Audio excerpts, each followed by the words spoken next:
যাওয়া ঈদত না কাপড় কিনে দিলুম। বাবা গেঞ্জি আরেকটা জাঙিয়ে কিনে দিছে।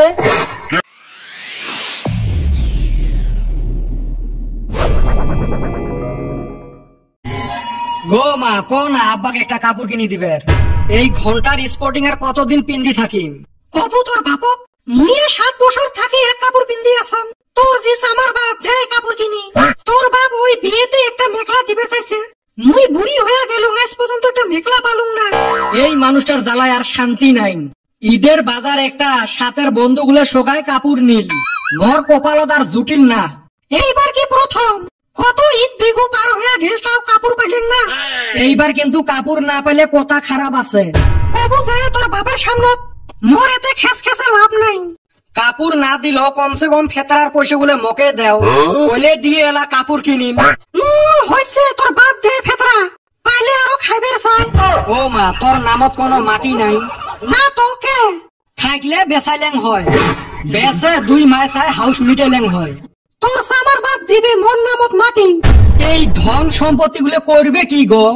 তোর বাপের ধন সম্পত্তি উড়িয়ে খাও। না মক কিন্তু এইবার ঈদত কাপড় দেওয়া লাগবে, না দিলে কথা খারাপ আছে। কিসের কথা খারাপ হয়?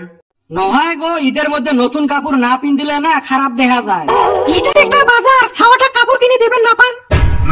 যাওয়া ঈদত না কাপড় কিনে দিলুম। বাবা গেঞ্জি আরেকটা জাঙিয়ে কিনে দিছে। ওলে কি কাপড় নহয়? ওলে আর কাপড় হল নাকি? ওলে ভিতরে পিন্দে কাপড়। লং প্যান্টের উপরে জাঙিয়ে পিন্দি বেড়াবো? গো মা মুই কিন্তু মজাক ভালা পাং না। গোটাই বছরটাই তো কাপড় দেয় না। ঈদে সান্দে ছাওয়াটা কাপড় কিনে দিবে তাও সিমরেমি। ভাবছিলাম মোর জন্য একটা নাইটি আর ওন্না নিয়ে আসবে।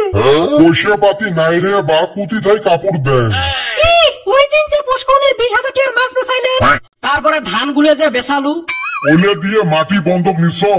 তোমরা মাটি বন্ধক নিয়ে থাকো।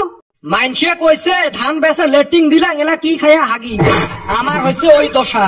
এলে কোনো দোষা নহয় রে বা, এলে তোর বাপের চিমরেমি। নিজের তো পাঞ্জাবি গোছল লাগি কোমর পার হয়েছে, আমার সাথেও সেম আরম্ভ করেছে। কথা তো সত্যি কথা কছিস। মুই এলা কম কাঠাই কিনি নেন নতুন কাপড়। তোমরা চকু তেল দিয়ে কান্দো। তুই খোলা খালি কত মক কাপড় দিব না নাই এই ঈদত? তুই যে এত বছর থাকি চায়া আছিস কোনদিন দিস না? তাহলে এই বছরও দিবেন নহয়। বা এতে ভ্যান ভ্যানে লাভ নাই রে বাবা। মাইনসক শ্বশুর বাড়ি থাকিও কাপড় কিনি দেয়। ওইটাও তো আমার ভাগ্যত জটিল না। নিজে তো কিনবেন নয়, এলা যায় মোর বাপের বাড়ি। উচিত কথা কইলে জগের মুখত লবণ পড়ে। খালি কি শ্বশুর শ্বশুরের কর্তব্য, জামাইরও যে কর্তব্য আছে। হইছে কর্তব্য দেহা আছে, ঈদ একটা যায় জিয়পদ দেয় না। হইছে ওই দিন না গেছিলেন মোর বাপের বাড়িতে ইফতার করবে। মুই কি খালি হতে গেছ?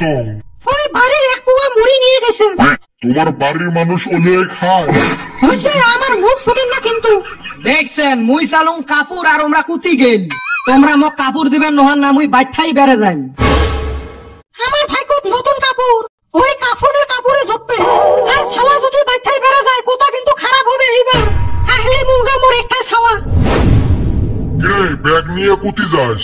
কুতি যাং যাং গেল বোধহয় মোর ছাওয়াটা মনে দুঃখ কষ্ট নিয়ে। ঈদের বাজার তাও কাপড় পাইল না।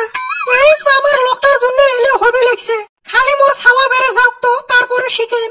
আরে বাবা সেই জন্য রাগ করি বাড়ি থাকি বের হয়ে যাওয়া লাগে। এই ছাড়া মোর উপায় নাই। না রে বা এই কাম না করিস। তক মুই ঋণ ধার করি হলো একটা কাপড় কিনি দিম। দুনিয়ার দেহা বালিশের তল তোমরা বলে ঋণ ধার করে। তোর তো খালি মোর টেহার উপরে নজর। মুই গেলুম গো। রে বা কুতি যাস? ছাওয়াটা কাপড় চোপড় নিয়ে বাড়ি থাই বেড়ে যাবে বেড়াইছে। দে বাবা দে, যাওয়া না লাগে যত ব্যাগটা। ব্যাগ কেটা? ব্যাগ মুই থুম মেলা। হ্যাঁ এ বাবা ছাগল কুতি ভেবরায়। বাইরে ভেবরাইল নাকি? দেখছেন সুসেটা ছাগল ব্যাগত ভরাইছে। তার মানে তুই ছাগল বেচাবের যাবো না? বাদামটা আনতো এক বাড়ির ঠাই বের হওয়া যাওয়া বাইর করো। কাপড় কিনি না দে ছাগল বেচাবেন নং তা কি ঘন্টা করে? দৌড়েস কে আয় এত্তি আয় তোর নতুন কাপড়ের ভূত ছাড়াং। দেখছিস তোর বেটার আয় কেন উই বলে বাড়ির ঠাই বের হয়ে যায়। ভালো করছে। মুই আরো ভাবলুম বেটাটা বুঝি রাগ করি বের হইয়া যাবে লেগছে। এই হারামজাদার যে কি ধান্দা এলা হে বুঝে পালুম। বেগত কাপড়ের বদলে ভরাইছে ছাগল। 2 মাস হয় মোক বরবাদ করার ধান্দা।